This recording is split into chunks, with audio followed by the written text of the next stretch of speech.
We want to welcome you to this episode of War Cry Podcast. We are an all-Native run podcast discussing data, events, issues, and historical connections about Northwest missing and murdered Natives. Thank you for joining us for this episode. My name is Emily Washings. I'm coming to you from the Yakama Nation, and my co-hosts today are Patsy Whitefoot, Robin Peebushy, and Lucy Smartlowit.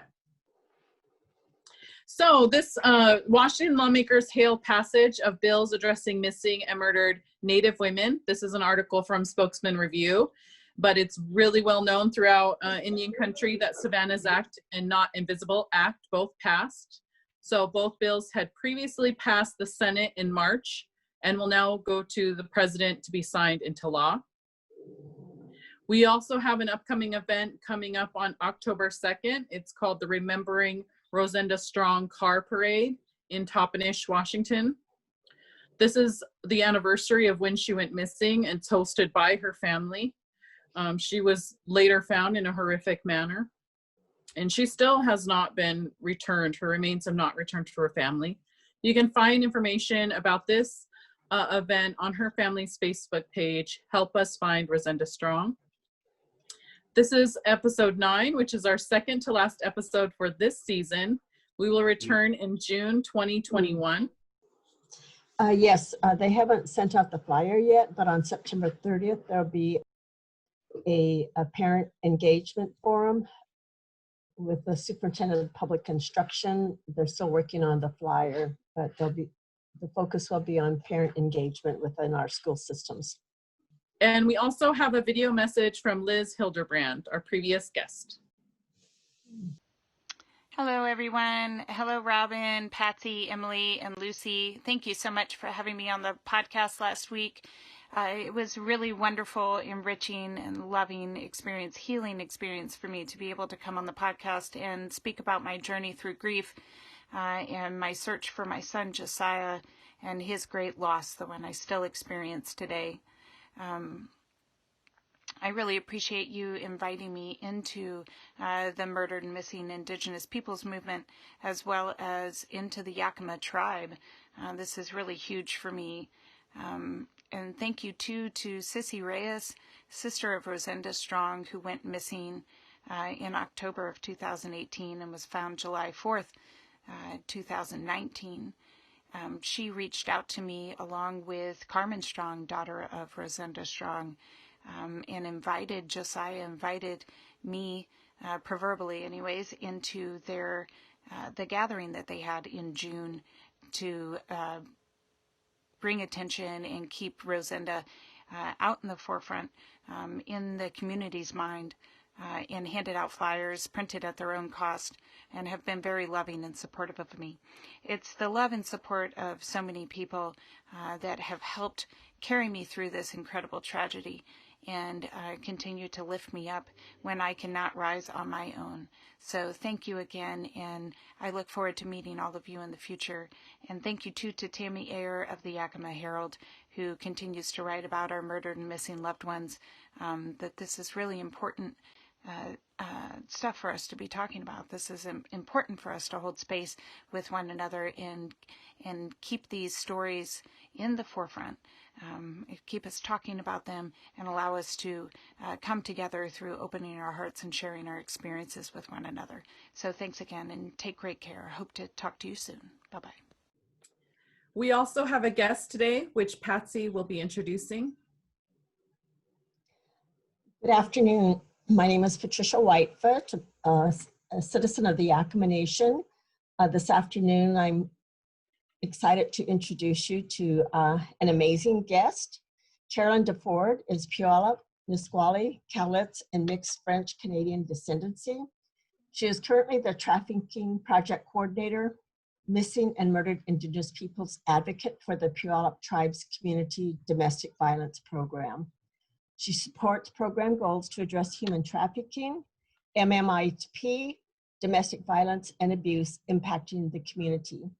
These important issues, partnered with personal experiences and being the daughter of a long-term missing person, have inspired her to raise awareness for missing and murdered Indigenous peoples prevention, and the healing power of culture. In 2016, in an effort to support families, bridge gaps in media services, and assist with resources and advocacy, Carolyn founded Missing and Murdered Native Americans, a grassroots volunteer organization focused on supporting families, awareness, prevention, and advocacy. Good afternoon, Carolyn. It's wonderful to have you here. Good afternoon. Thank you for having me. So the first question we're going to ask, Carolyn, is I want to have you help our listeners know who your mother is. So would you please let us know when she went missing and where she was living, and then also a little bit about her personality and character as your mother? Yeah, my mom went missing October 29th, 1999. So we're coming up on the 21-year anniversary of her disappearance. I lose count. Like this morning, I even had to ask myself how old I was.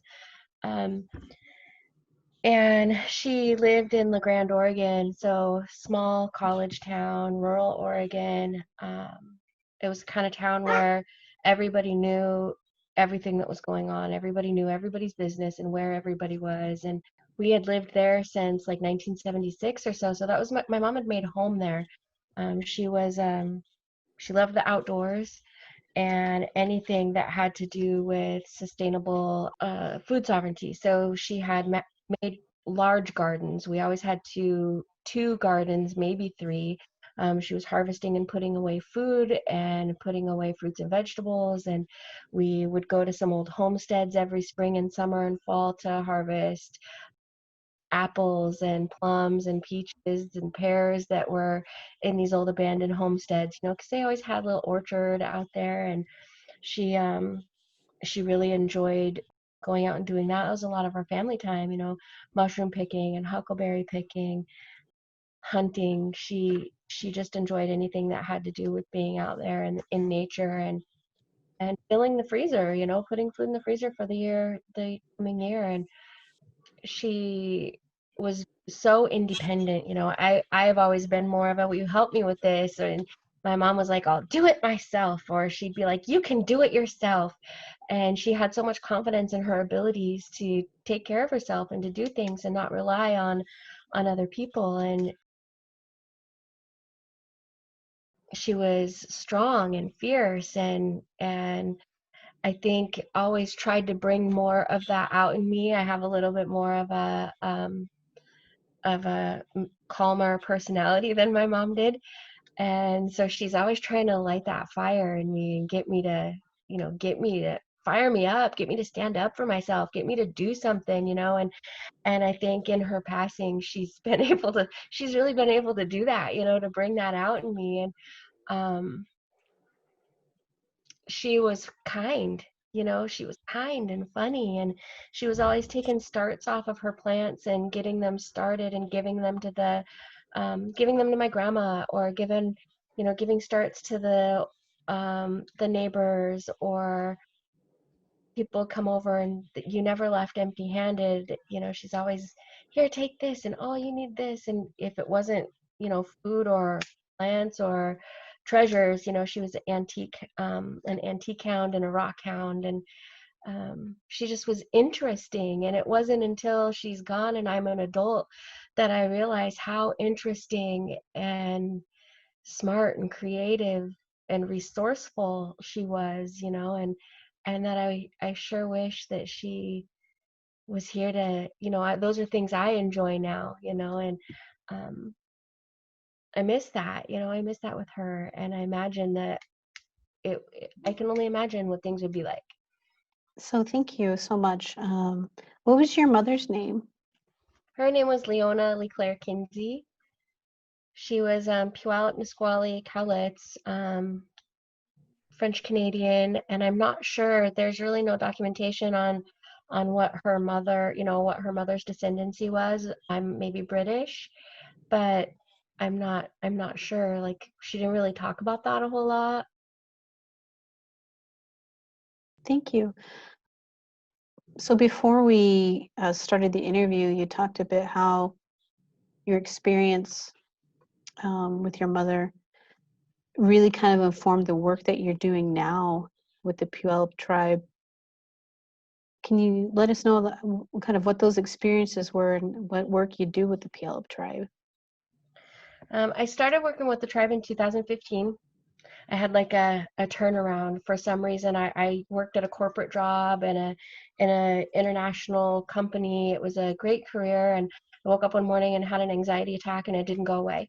And I started feeling like I was 5 miles down the wrong, there was a Y in the road, and I took the wrong one, and there was no other way to get off than to jump out, and I quit my job. Didn't have anything else lined up, and I just stayed home and kind of focused on my family, and didn't know what I was going to do. I probably interviewed for the tribe about 15 times before I finally got a call back, and it was a temporary position at Children's Services. And I lived here for over 20 years before I started working for the tribe. And I always had a really hard time connecting. My work schedule didn't coincide with any community events, and I live a little bit a ways away.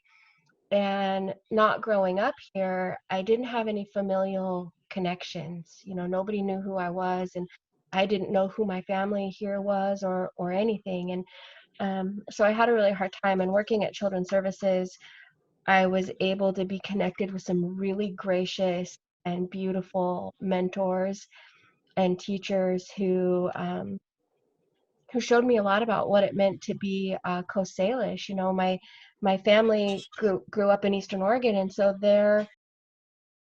how they related to being Native American was more plains and plateau, and less coastal. And if you'd asked me at any time to draw a traditional village, it would have been teepees and buffaloes and that kind of thing, not a cedar hat or a cedar regalia or a longhouse, and so it really opened my eyes and my spirit to who we are, or who I am, and where I come from. And I learned a lot about my family history. And when I started at Children's Services, I learned about historical trauma, which was an entirely new concept to me, and it allowed me to really understand and forgive my mom for some of the things that she struggled with, and forgive myself, for some of the things that I struggle with. And that was kind of a really great door opener, and seeing the connections between our youth and our families who are struggling in the foster care system, and child abuse and neglect, and just all of these intersections. And that relationship, I started connecting it to the high rates of our youth in care to murdered and missing and harm. One day I just happened to stumble upon the presidential resolution for a National Day of Awareness for Missing and Murdered. And I think it was maybe 2016. And that might have been the first year that they dedicated that day in honor of Hannah Harris. And so I approached our tribal council to recognize May 5th within our tribal community. And they, without a doubt or without much question, were very supportive, and several folks in the community started sharing their stories with me, and put up red dresses and signs, and get a newspaper campaign and some social media work on raising awareness for missing and murdered Indigenous women within our communities. And not long after that, we signed a resolution acknowledging May 5th as a day of awareness for missing and murdered Native American people, not just our women, but we have a lot of mamas who are still here, who are here and grieving their sons, and sisters who are grieving their fathers and brothers.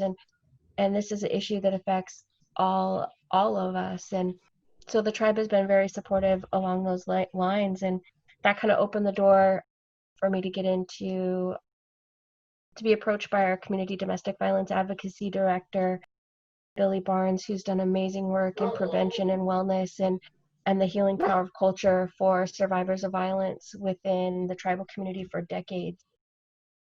So I started working with her, and it kind of just, all these doors just opened from there, and I was talking to one of my mentors once, and was really afraid to take that leap from where I was comfortable to moving into the DV program. And she just said, who are you to question the path that Creator, the doors that Creator opened for you? So I did it, and now, doors open, and I can't question how or why those do it. Just pray that I follow my path in the best way that I know how, and that I have guidance, from my ancestors and creator to do justice or honor those who we've lost.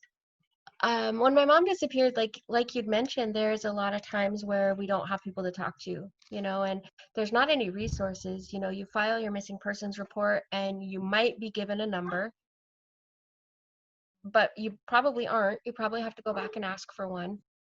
But you're not given any tools. You're not given any resources. You're not given any what to expect or what can I do or anything. And back then there was no internet.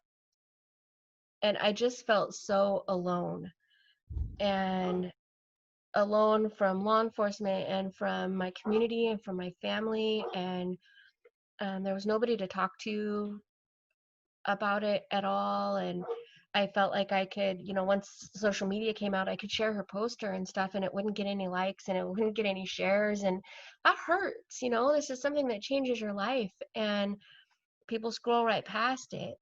But if I post on there, some other nonsense, it gets 68 likes and 100 shares, and I started thinking about, I've been on this journey for a little while, and every time somebody would go missing over the last 20 years, my heart would break for them. Like I would go back in my own journey about how scared I was at that moment and how did I feel 5 days in and lost, and paralyzed. Like I'm a fight, flight, or freeze.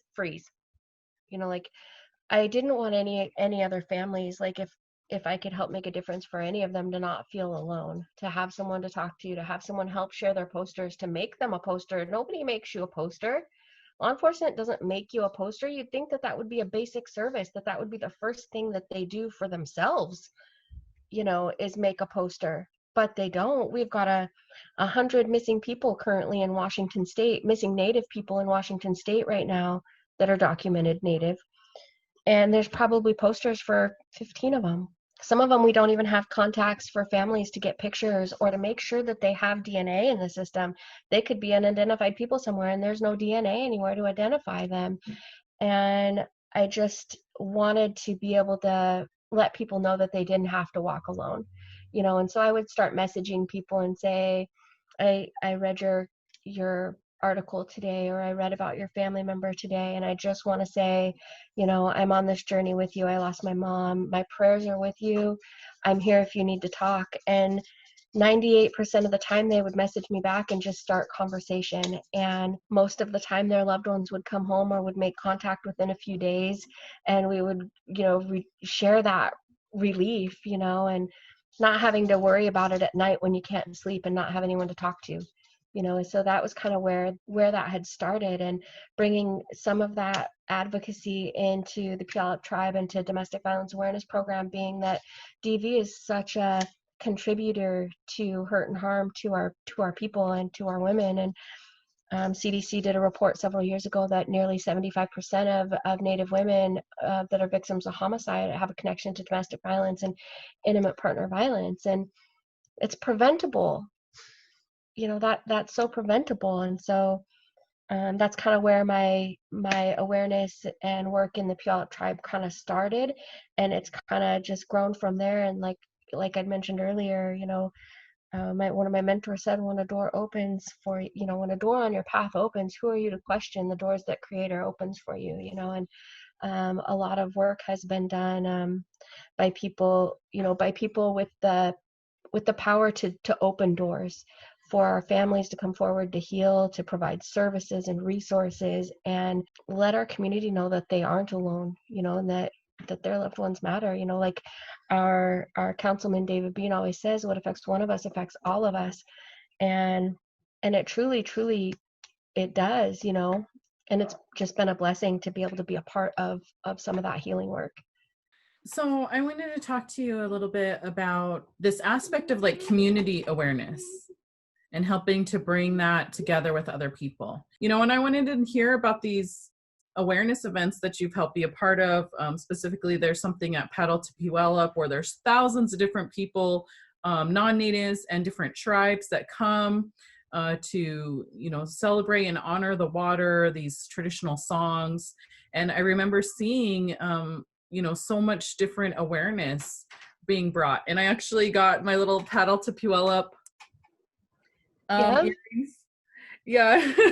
I actually bought this at Lummi the year after, but I didn't get enough. So I keep celebrating. But again, these events and this aspect of bringing forward awareness, tell us about, you know, what you shared and what others shared with you at these awareness events. Paddle to Puyallup was, I don't know, I can't put words to it. It was such a profound time for a lot of folks. And I approached our Canoe family, tribal council, and my director and our program participants, you know, my coworkers, my family at CDVAP who do a lot of this work with me. And it's not necessarily fair that I get to be the one to share it and talk about it, because it wouldn't be possible without all of their work and support and time into doing, you know, doing the work that it takes to make these things happen. But I approached them about wanting to do something to honor our missing and murdered people who should be on this journey and aren't, and to heal our loved ones who are on paddle, you know, on the canoe journey, and who are paddling every day and grieving. And it's such a healing event that dedicating a project to that. And so I had a couple of ideas of what to do, but one was this button blanket or paddle blanket that we did. And our program was allowed to set up a tent right outside of the protocol tent. And every day we had a different activity, but the paddle blanket was consistent throughout the whole week. And we had little 3-inch carved cedar paddles and an assortment of tools to decorate them. And we just invited anybody to come and dedicate a paddle to their loved one, or somebody, you know, a story, somebody in their community who was missing or murdered. And we later hung them on the blanket. They were hung with one red bead to signify, you know, that they still carry a place in their heart, in our hearts. They'll always be with us. And we were able to honor our relatives who came to dedicate a paddle with us, you know, who came to spend that time and share their stories with us and honor their loved ones. We were given some time on the floor to call all of our participants and family members of missing and murder down to the floor and say a prayer. And we had an elder play some songs on his flute as we did the gifting. And just, there had never been, to my knowledge, such a large event of community coming together for healing and for ceremony and for honoring and remembering, and to be able to honor our missing and murdered and our families who are grieving in our way, in our community, in the public. You know, if your loved one goes missing, you don't get a funeral. You might get a candlelight vigil these days, but attendance is unpredictable and sporadic, you know. And this was a way to give ceremony to folks who maybe had never been able to have ceremony, to have their name read and remembered in such a large platform with their people, with people who knew them and loved them and acknowledged them in a good way. And so that was kind of how that came about. We had over 269 paddles dedicated. Sometimes they were multiple paddles to the same person.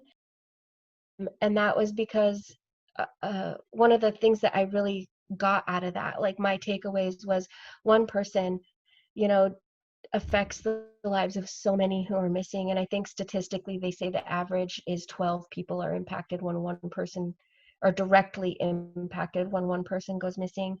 And it was beautiful. We did the Faceless Doll Project. We had a lot of awareness and prevention materials available, and we tried to keep SAGE going out there through the majority of the time. And sometimes people would just come to our booth every morning just to smudge, you know, just to smudge and say, how are you? But I can't express how beautiful and powerful that was just for me, you know, and to share those moments with people. I think the sharing is important. I remember watching that happen, and I saw actually Patsy was there as well. Patsy, do you want to share a little bit about that?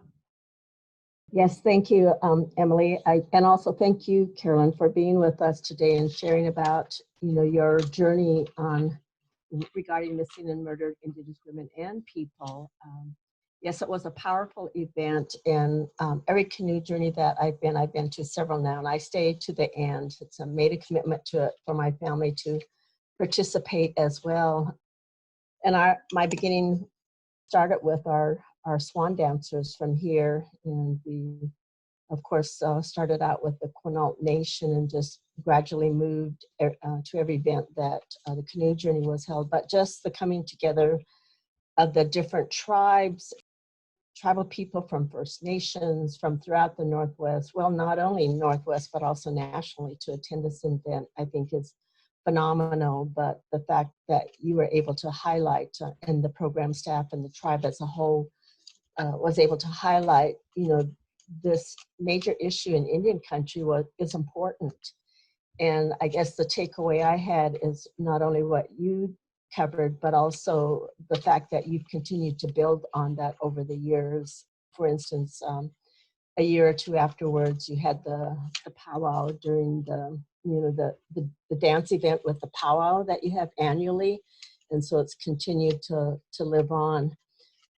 I know we talked about the role of NamUs, which is important as well. It's a database that you're able to place the names of your family members in the database, in the system that's known as NamUs for missing people in the United States. So I think that's important, just an education about that, because it's true what you say when you have family members that are missing. It's like no one is there. There's nothing there for you to be able to reach out to. And I think just being able to highlight this is important so people don't feel so alone there. And in my case with my sister, my niece, Mariana Harvey, is the one who who lifted up her name and put her name on the paddle there. And she talked to me about it, and I said, well, go ahead, because we were all very busy during that time, and we were all there. Of course, Emily was there as well. But I just want to speak to, the fact that during the canoe journey on the floor, as you said, in the big arbor that the tribe had put up, the honor songs that were sung was so powerful. The honor songs that came out, not only with the flute, but the songs that were shared with, different tribes, different communities about missing and murdered. That was just so overwhelming for me personally. And over the years, my granddaughter, it's something that our swan dancers sing, but also my granddaughter has picked up on that song, and we hear it in different places, and she recalls it. Now we have the young girls that are starting to sing that song as well. And it's just so uplifting every time you hear it. And there's different versions, we know. And so just that sharing amongst tribal people about this issue, I think is important. I wished members of Congress would have been there to see such an event, or state officials to see such an event, because I think they would begin to understand the significance of this topic. So thank you for sharing. Really appreciate it, Carolyn. Thank you. You mentioned NamUs, and we had different events scheduled throughout the day, and one that I thought would be needed was that Washington State Patrol and NamUs accepted our invitation to come and set up a booth for a day. And it was like 106 degrees. So it was uncomfortable. We had one family stop and make their missing persons report with Washington State Patrol, and then move on to the next booth and make their missing persons report with NamUs and provide DNA samples. Their loved one had been missing for 12 years at that time with no missing persons report, because law enforcement told them that she was over 18 and she had the right to go missing several times. And then on another attempt to make a missing persons report, they were told that it was done, and it wasn't. And so they came to our booth after 12 years and filled out their paperwork with Washington State Patrol and NamUs. And NamUs, Jessica Hager, came all the way from, where's she from, Minnesota? And came all the way here and sat out in the 106-degree heat. And I was like, sorry, we're Coast Salish. We're not used to this stuff, it never gets that hot on this side of the mountain. You know, it rarely gets over 90. And it was dusty, and people just did not want, our booth was right in the sun. And one person stopped and filled all that paperwork out. And we still went through some of the typical every typical challenge that you hear about with a case. We still went through that even after getting that done. So a lot of frustrations and a lot of things that we have to work on, but eventually they did get their missing persons report filed and get it put into NamUs, and we were able to check their DNA against some unidentified that were freakishly, coincidentally, like matched some of this description, and able to rule those out. And that was a relief for the family. And just this year she was found alive and well, you know, and been able to reconnect with her family. You know, now it's been 14 years. One person stopped, you know, 2 years later she's reconnected with her family. And what a story of hope, you know. And if they hadn't come and accepted that invitation, you know, that never would have happened, you know. And it was I don't even know how to express like how grateful I am to them for their participation, but to just be in awe of how things work, you know, like, and grateful that they have that resolution, you know, that they have that resolution, able to rebuild their relationships, and that relief, you know, of all of these gruesome images that you get when your loved one is missing, especially long term, and all the things that you imagine. And she held out hope for her sister for so long and stayed positive. It's beautiful reconnection. Thank you for sharing that story. I think that is something that's important for people in our community to be able to hear, especially when we have outreach events in that sense. Sometimes our communities are not familiar with what resources there are. And then, of course, you know, you have to go back to that community trust building. Like, where do we start with that? How do we know that, you know, NamUs or WSP is going to act on, you know, some of the information, you know, that our families are bringing forth when, you know, our people haven't really gotten a huge response in the first place. So I think that's really exciting to hear and to have it brought forth into the community. Even if it was just one, it was very successful. So that's beautiful. One at a time, you know, Right. any win we can get, you know, and especially at a happy ending one. You know, sometimes we just really need that boost of faith. There's so many heartbreaking reports that come out that don't get that happy ending, and so many times the system fails, and this is one way that it had its failures, but it eventually worked out, but not without the hard work and diligence of people pushing, you know, and fighting for their family. And I think it's a good example also of the power of advocacy, because I have a hard time advocating for myself and for my mom. And sometimes I will let things go with my mom's case that if somebody else told me that story, I would be like, what? You know, like, okay, so you can do this and this and this. I can do this for you if you like. Like, I can make some phone calls, you know.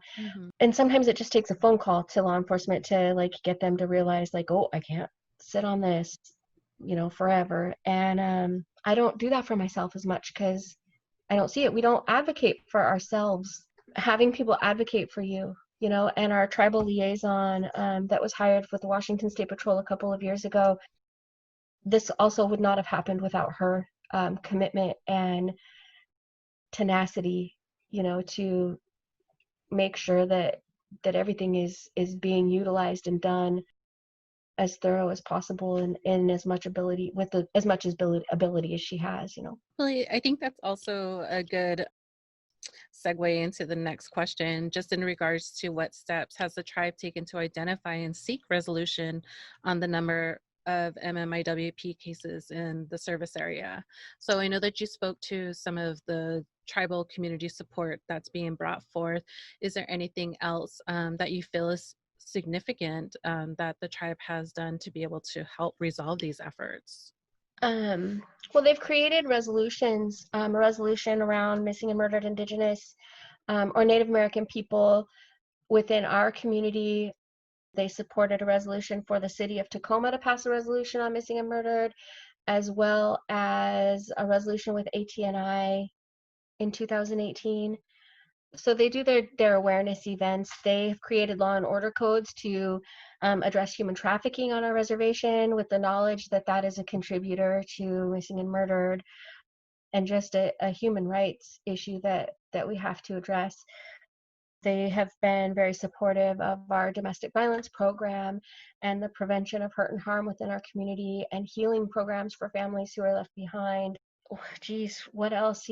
All of our programs are aware of their link. This is an issue that no matter what social service program we work with, what we do within our community, if you're doing social service work, your job, your end goal is to prevent hurt and harm. Whether you're doing chemical dependency or homelessness or mental health or children's services or DV, law enforcement, it's to prevent hurt and harm. And so this isn't a siloed issue, it's a community issue.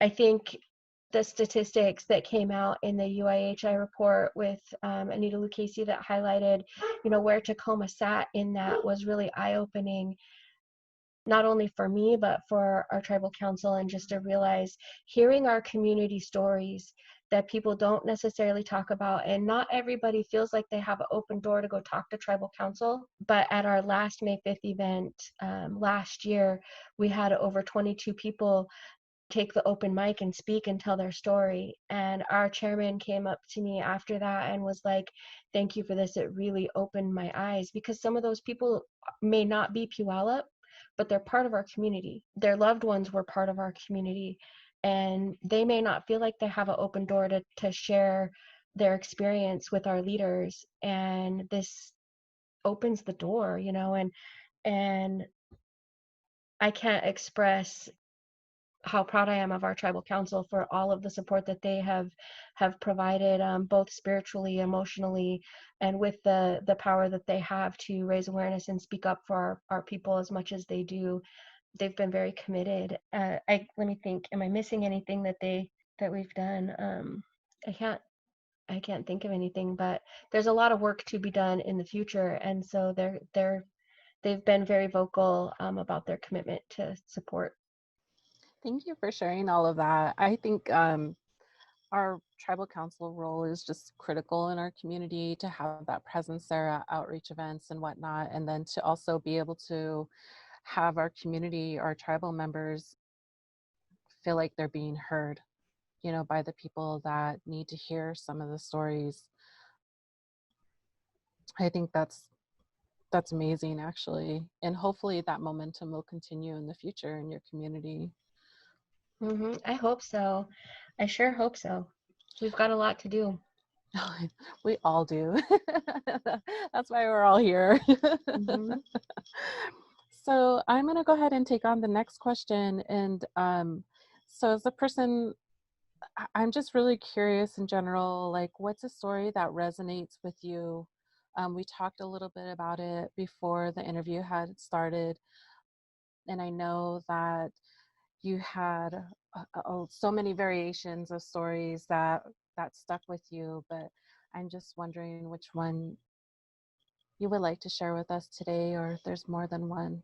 Paddle to Puyallup, that one where the family came forward and were able to get all those services done at once. That one, and the happy ending, like that one is amazing, and such a beautiful family, like to see them get that, like, tears of joy. We don't get tears of joy very often in this issue. My very first year working with CDVIP, my boss gave me a phone number, and she didn't say much. She just said, here, I want you to call her. Her mom has been murdered a long time ago. Can you call her? So maybe she'll do this, and maybe she'll come to our candlelight vigil. And I reached out, and we had a good long conversation, and her mother was a victim of a violent crime, and our stories are similar and different, but it was the first time that I sat down face to face with someone who I could relate to as a daughter, wanting your mom, needing your mom and worrying about your mom, and what that does to your family, the dynamics within your family. and the healing power of telling your story. Her name was Lily Cherokee Finley, and she was found in the woods in Montana in 2000. Oh gosh, same time as my mom, 1998, 1999. But she had a lot of children. She had children and family who miss her and had never, you know, they'd never had the opportunity to talk about her like this, and so that one really resonates with me just because I can relate to the family missing their mom. Right now, my heart is really with the Kaylee Mae Nelson Jerry's family.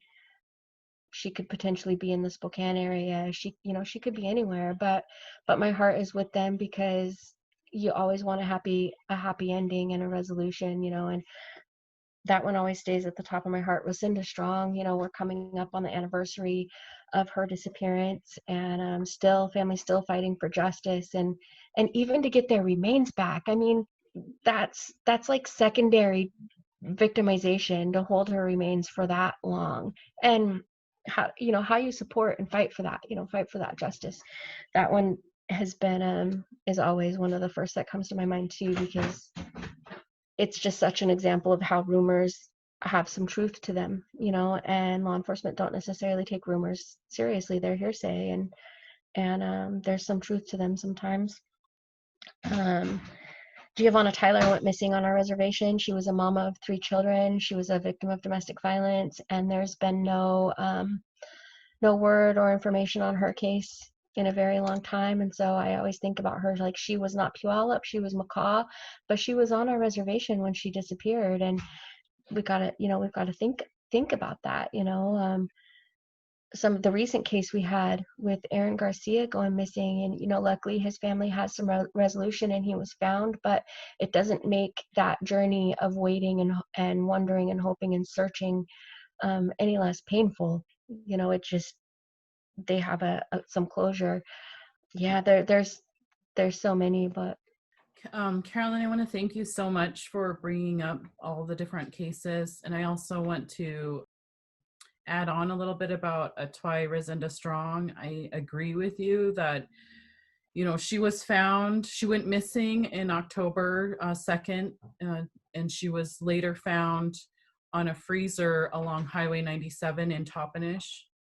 She was an enrolled Umatilla tribal member, but she lived on the Yakima reservation. She also had Yakima lineage.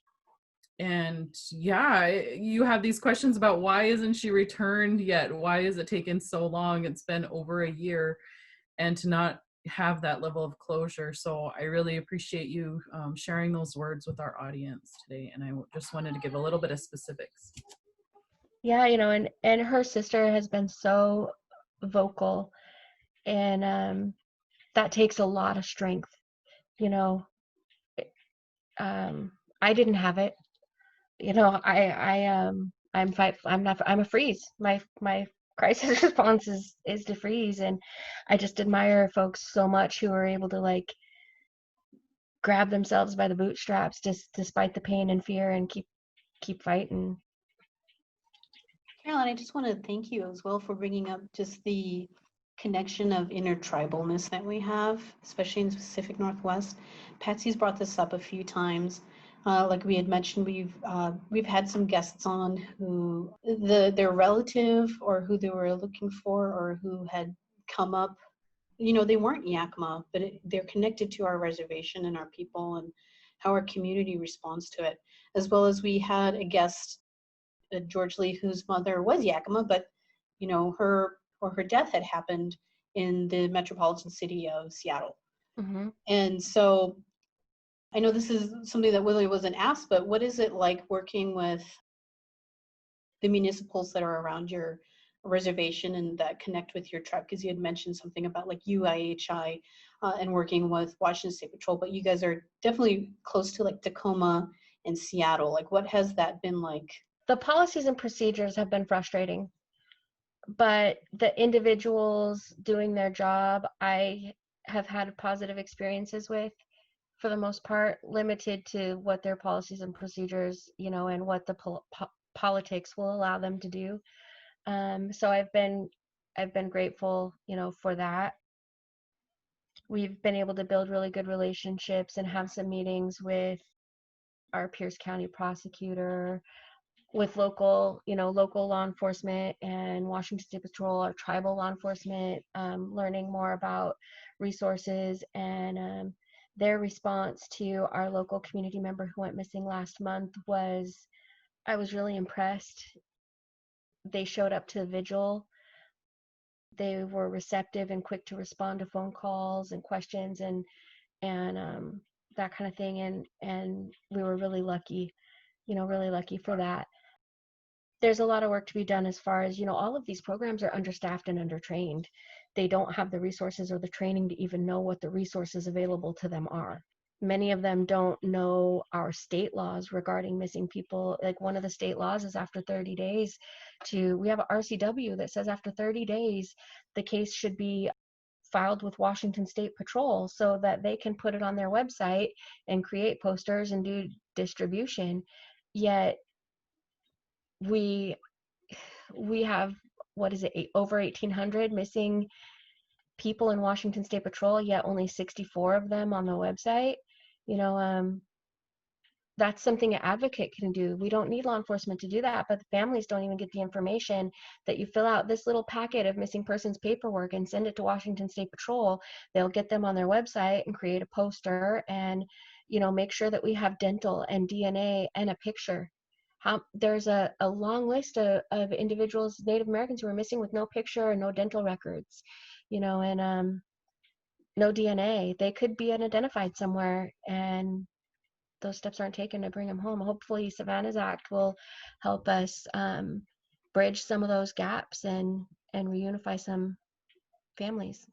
I do have one last question for you, Carolyn, and we did ask.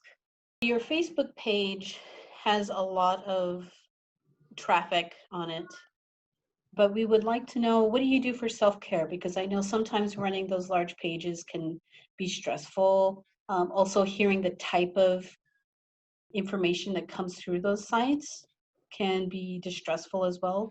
What do you do for your own self-care so you're not going to say, oh, I'm done hearing all of these stressful stories, I'm just done today, or do you take those breaks, or like, what do you do for self-care?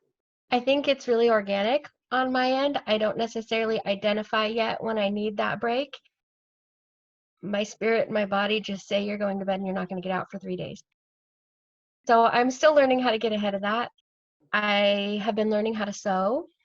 And sometimes if something is weighing really heavy on my heart, I'll break out my material and I'll sit down and I make little gift bags to put shells and sage and cedar into, or a skirt or a purse, or, just something that I can focus on instead.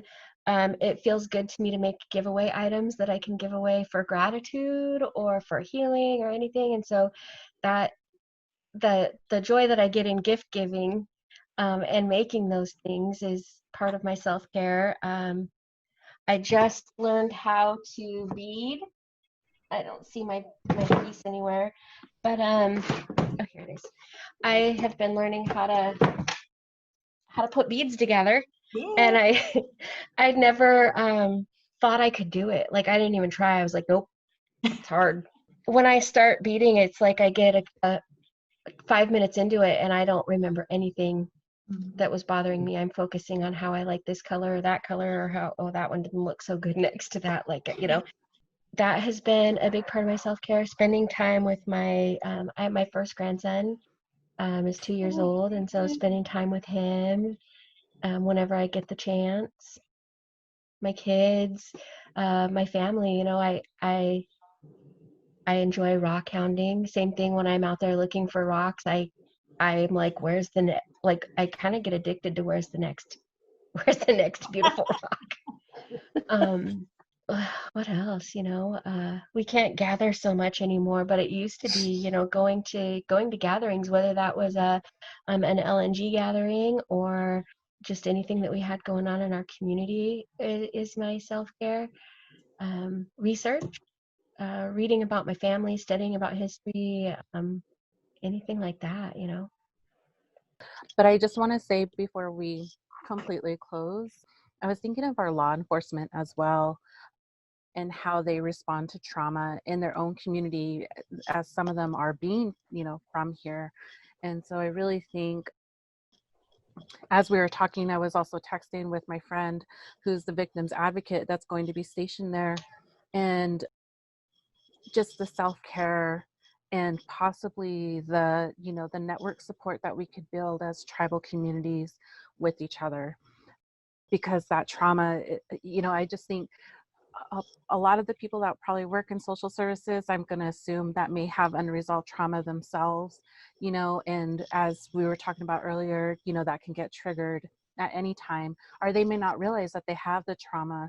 And so, like, how do we take care of our first responders, in those events? And so that, I think that's also something that we should have on our forefront, as well, because, I know the detective that, just is leaving unfulfilled and is, carrying all of this and coping unhealthy. And so it's like, how do we encourage that self-care without them becoming numb or insensitive to those situations, or, writing it off because we're such a small community. Mm-hmm. So that, I just wanted to put that out there. And we have some, I worked with a Yakima officer this spring, and it was early spring. It was still kind of cold outside, and there was a relative who was in the Tacoma area. And so I was kind of having some conversations with him, and she was able to make contact right away as soon as the word got out that people were looking for her. And, statistically, it's that I think it's almost 90% of our missing people don't know that they're missing. And, so we file a missing persons report, and sometimes they come back. Sometimes they're laying low intentionally, but this person was able to make contact, and he was very, very relieved, very empathetic and responsive to my questions and to the family. And I think that, that's not always the case, that, our families don't always get that. But I think calling out, we all do better when we feel some level of appreciation, and making sure that what they have done is that they know that it's appreciated, that they can set the example for other people, and kind of mentor other people through that. And we have some good ones out there that really do care and want to use all their resources available to help our families. Dedication. Well, October is Domestic Violence Awareness Month. And the CDC had done a study a while back that said that nearly 75% of our Native women homicides are due to domestic violence or intimate partner violence. It's the third leading cause of death for Native women ages 10 to 24, and Native men. Homicide is the third leading cause of death for Native men ages 10 to 34. I think just recognizing that Domestic Violence Awareness Month is upcoming. It's coming through the month of October, but domestic violence happens in our communities. It's prevalent in our communities all year long. And all of our loved ones who have survived and who've been lost, and just honoring that. My cousin Lenore Davis Lawrence was murdered responding to a call for help from one of her friends who was in a DV crisis, and she was shot in the back as she went there. And this wasn't her DV situation, but I think she answered the call that any of us would have done had our friend called and said, "Can you come get me?" And it's not necessarily the victim or survivor that is the only person affected by that, but it happens so much. And just to remember, that there are resources and there's support, and that this is preventable. We don't have to lose our loved ones to domestic violence, and statistically, what did they say? Like 86% of Native women are victims of sexual assault and DV. And that's my shout out. My dedication is to our survivors, victims and survivors of domestic violence. I don't want to end without acknowledging, the passing of Savannahs Act. Our legislators, Deb Haaland and Ruth Buffalo, and everybody who fought tooth and nail through the House and the Senate, and the whole process of getting Savannahs Act and the Not Invisible Act passed this time around. To all the advocates and family members who spent countless hours sharing their stories and their hearts and their prayers to bring this to fruition. it's been a long time coming, and a lot of work went into trying to make this a really strong piece of legislation. And 2020 has been an ugly year, but these are two beautiful things that have the potential to do a lot of good work. So I think just acknowledging that, you know, that Savannah didn't leave us without leaving behind a beautiful legacy. I'm excited to see where it goes. For credits, we are edited and produced by Robin Peebishy. Logo by John Olney Schellenberger with Native Anthro. Sponsored by Native Women in Action. Shirts by Nicole Peebishy. And music by Lee Sekekwaptiwa.